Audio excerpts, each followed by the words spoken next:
આ નરેન્દ્ર મોદી ખાલી એમ બોલે પૈસા ફેંકું બહાર જ કરું, પંચાયત में અમારા છોકરા પલડાય, સરકાર વાળા તમે મદદ કરો ની સાહેબ. આ મોદી મારી નાખ્યા બધા ગરીબ ને, અમારે ઘર ની મકાન ની આવા ફૂડ માર્ગ में અમે ચાલ્યા ફરી નો લોભ કરે છે ખાલી. મિત્રો તમે અહીંયા જોઈ શકો છો આ બાઇક ઉપર આ રીતે એક સ્ટોલ બનાવીને પણ હું આજે તો એક વાત ચોક્કસ કહીશ, આ રીતે પોતાની મહેનત મજૂરી કરીને પોતાનું ગુજરાન ચલાવે છે અને પણ ઝરમર વરસાદ પણ વરસી રહ્યો છે. તો આવા સમયમાં ઘણી બધી તકલીફો પડતી હોય છે. તો મિત્રો તમારી આજુબાજુ આવા લોકો હોય છે તો તમારાથી શક્ય બને તેટલી એમને મદદ કરજો.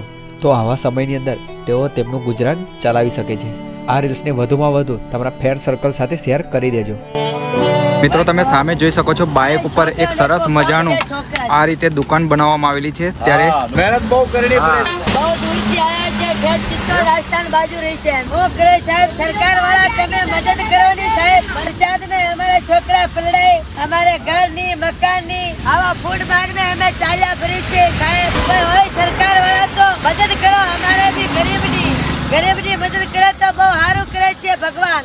મોદી તમે બોર્ડ જીત્યા ને, બોર્ડ મોદી ને આલ્યા તો અમુને કઈ મકાન આલ્યું નહીં, કોઈ રાશન આપે નહીં, અમુને કોઈ પૈસા આલે નહીં. આ નરેન્દ્ર મોદી ખાલી એમ બોલે પૈસા ફેંકું બહાર જ કરું. આ મોદી તો ખાલી એનો લોભ કરે છે ખાલી. એના મકાન બાંધે છે મોટા ના મકાન બાંધે, ગરીબ ને મકાન નહીં બાંધતા મોદી.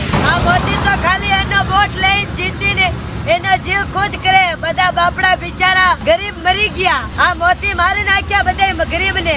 દબાણ વાળાને બહુ મોકલે છે, રોડ પર ધંધો કરવા નહીં દેતા. એટલે નરેન્દ્ર મોદી સાફ સફાઈ રાખે, અમારા ગરીબ ને ધંધો નહીં કરવા દે છે. અહીંયા આ મોદી બહુ સારો રહે છે પણ ગરીબ ને મારે છે. તો મિત્રો તમે જોઈ શકો છો અહીંયા ડબલ માળનું તમને જોવા મળશે અને બાઇક સવાર ઉપર જ આ બધું બનાવવામાં આવેલું છે.